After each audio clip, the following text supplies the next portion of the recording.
Bom dia, queridos irmãos. Estamos iniciando mais uma escola bíblica virtual. Estamos estudando sobre o Evangelho de João, com o seguinte tema: Jesus Cristo, a verdade que liberta. Hoje nós vamos entrar justamente nesse tema. Jesus é a verdade que liberta. João capítulo 8, do verso 21 ao verso 59. Nós vamos fazer uma introdução do que nós vamos ver durante esses dias sobre esse tema. Jesus é a verdade que liberta. O que a Bíblia ensina a respeito da verdade? Uma das verdades que nós temos que ter consciência é: o homem é escravo. João capítulo 8, verso 34.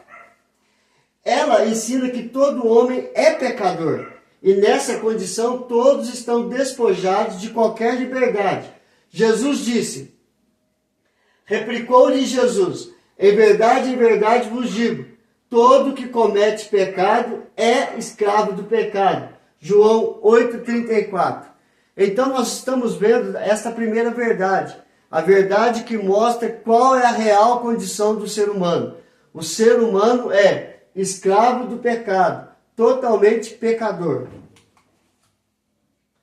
Não é escravidão política e ideológica, não é escravidão econômica, não é escravidão social, mas uma escravidão espiritual. O homem é totalmente escravo da vida espiritual, pecador. Tudo que ele faz gira em torno de uma maldade. Temos sim atos de bondade, mas o proceder da nossa carne é pura a maldade. Então o homem vive debaixo da opressão do pecado. Romanos capítulo 6, verso 19 a 22. O texto diz: falo como homem por causa da fraqueza da vossa carne. Assim como ofereceste os vossos membros para a escravidão da impureza e da maldade para a maldade, assim oferecei agora os vossos membros para servirem à justiça para a santificação. Porque, quando éreis escravos do pecado, estavais isento em relação à justiça. Naquele tempo, que resultado colhestes? Somente as coisas que agora vos envergonhais, porque o fim delas é morte. Agora, porém, libertados do pecado, transformados em servos de Deus, tendes o vosso fruto para a santificação e, por fim, a vida eterna. Romanos capítulo 6, verso 19 a 22. Paulo está dizendo aqui para a igreja em Roma que antes de Cristo, eles viviam de maldade para maldade, escravos do pecado, fazendo os desejos da carne. Agora, uma vez libertados do pecado mediante a fé em Cristo, somos transformados em servos de Deus para a vida eterna, mas antes vivendo em santificação, para que possamos viver livres do pecado e livres para viver para a glória de Deus. Então, queridos, nós, antes de Cristo, vivíamos a opressão do pecado. E todo aquele que não crê em Cristo vive debaixo desta opressão do pecado, que tenazmente nos assedia. Vivemos também a opressão de Satanás. Mateus 17, verso 14 a 18. E quando chegaram para junto da multidão, aproximou-se dele um homem que se ajoelhou e disse: Senhor, compadece-te de meu filho, porque ele é lunático e sofre muito, pois muitas vezes cai no fogo e outras muitas na água. Apresentei-o a teus discípulos, mas eles não puderam curá-lo. Jesus exclamou: ó geração incrédula e perversa, até quando estarei convosco? Até quando vos sofrerei? Trazei-me aqui o menino. E Jesus repreendeu o demônio, e este saiu do menino. E desde aquela hora ficou o menino curado. Em Marcos capítulo 9, conta a mesma história. Em Marcos, Jesus pergunta: há quanto tempo isso acontece com o menino? E o pai do menino responde: desde a infância. Então, desde a infância, aquele menino vivia debaixo da opressão do inimigo, debaixo da opressão do diabo. E o diabo fazia com ele o que queria.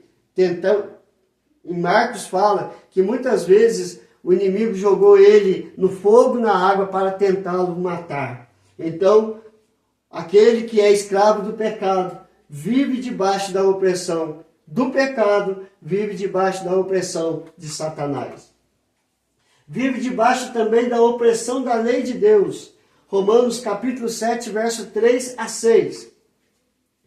De sorte que será considerada adúltera se vivendo ainda o marido, unir-se com outro homem. Porém, se morrer o marido, estará livre da lei, e não será adúltera se contrair nova núpcias. Assim, meus irmãos, também vós morrestes relativamente à lei, por meio do corpo de Cristo, para pertencerdes a outro, a saber, aquele que ressuscitou dentre os mortos, a fim de que frutifiquemos para Deus.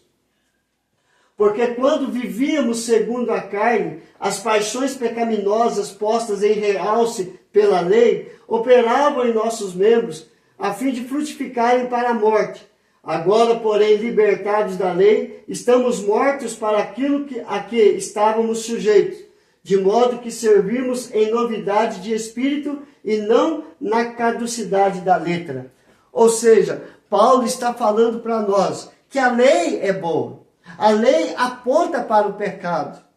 Mas, uma vez que cremos em Cristo Jesus, nós não estamos mais debaixo da lei, e sim debaixo da graça, sim debaixo do perdão de Cristo Jesus.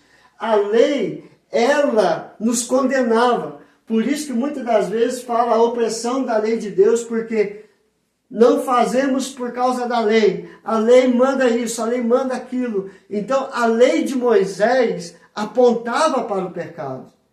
Mas hoje, nós vivemos debaixo da graça de Deus em Cristo Jesus. Jesus veio cumprir a lei porque nós não tínhamos condições de cumprir a lei. Então, Cristo veio cumprir a lei para que fôssemos livres da lei e vivemos debaixo da graça. E por último, a opressão da morte. Romanos capítulo 6, verso 23.